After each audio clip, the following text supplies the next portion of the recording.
Hello everyone, this is Lucas from Enterprise Repair and Automation Edmonton coming at you today from our cleaned out shop here. I want to apologize for the videos that I had. I was really bashing Edmonton and all this kind of stuff. A lot of the things I said though were true. This place, I've been explained to by a couple people, isn't exactly the nicest place in the world, but given that, the opportunity that I've had here over the years is pretty sweet, and I wouldn't have this garage and all that kind of stuff if it wasn't for those kind of opportunities and some of the decent people that I've met here over the years. There are a lot of bad people here, but what are you going to do, man? You got to work around them, I guess, or work with them, or do whatever you got to do. That's what I do anyways. So today we're going through, as you can see, I got my Tiger torch running here. I got an iron hook and I just got it hanging there on the edge of that propane tank. It's actually very secure there. It ain't going nowhere. So what I'm explaining to you today is I'm going to explain to you alternate uses for old propane tanks. And this is something that I got into, and a lot of people I've seen on the internet make things that are propane tanks that are just awesome. One of the things they make is a forge, and another thing that they make is a glass blowing station.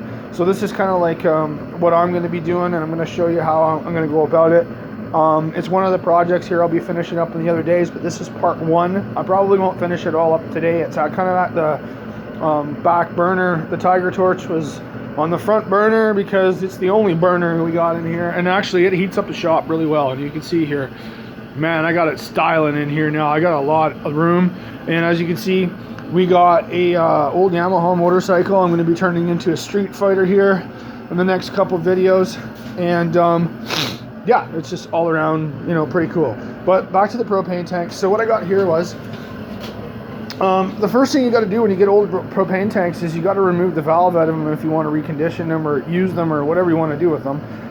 You can't recondition them yourself. You got to take that to a professional and all that kind of stuff. But what I used here is this, and I believe this is 2-inch pipe.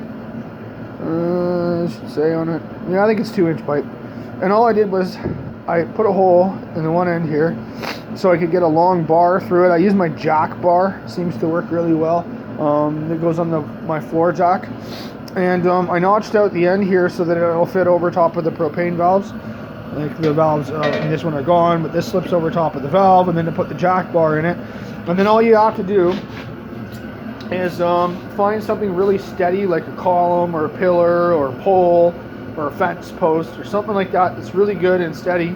And all you got to do is ratchet strap it to the fence post and then torque it off with one of these little jobbies. And yeah, you can't buy these, you got to make them. Yeah, all it is just a notched piece of 2-inch pipe. It's nothing crazy, and it works actually very well. I removed both the valves from these propane tanks. Now, there's a lot of things that people don't say, and they do say how to do it, but they don't say the kind of things that you're going to run into after. After you pull the valves out of these things, they stink. Like, they really friggin' stink. They stink bad.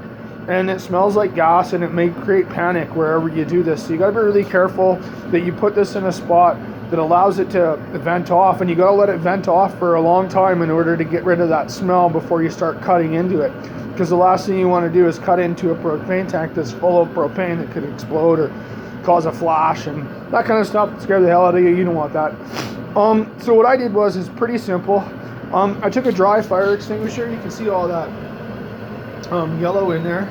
And I had a bunch of old fire extinguishers that I needed to get rid of.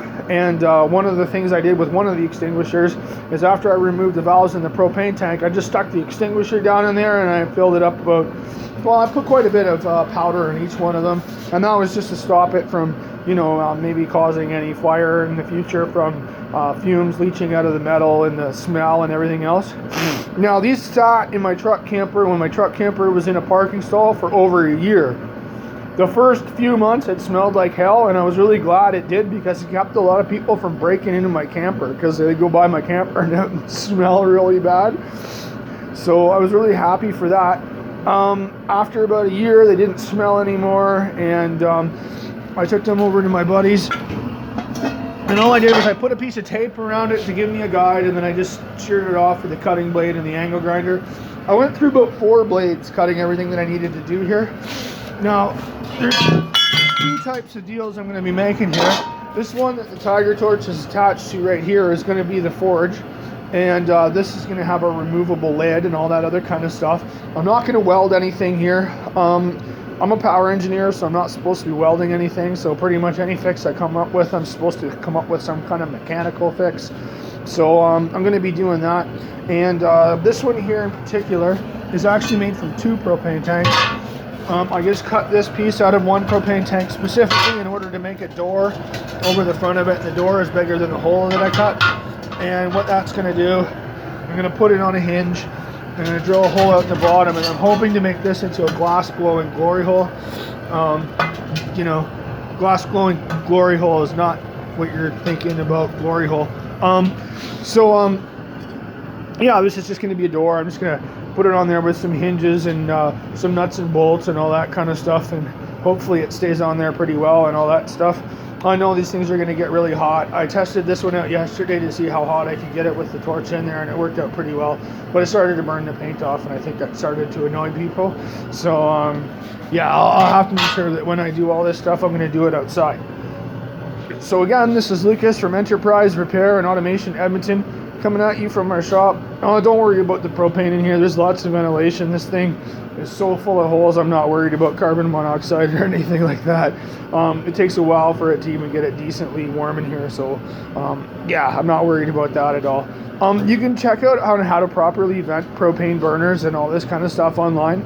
A lot of people worry about burning them inside, but really all you need is adequate ventilation. As long as you have adequate ventilation, you're okay. So again, this is Lucas from Enterprise Repair and Automation Edmonton, coming at you from our shop, and this is reusing propane tanks. And if you like this video, give us a thumbs up and subscribe, and we'll definitely be back with part 2.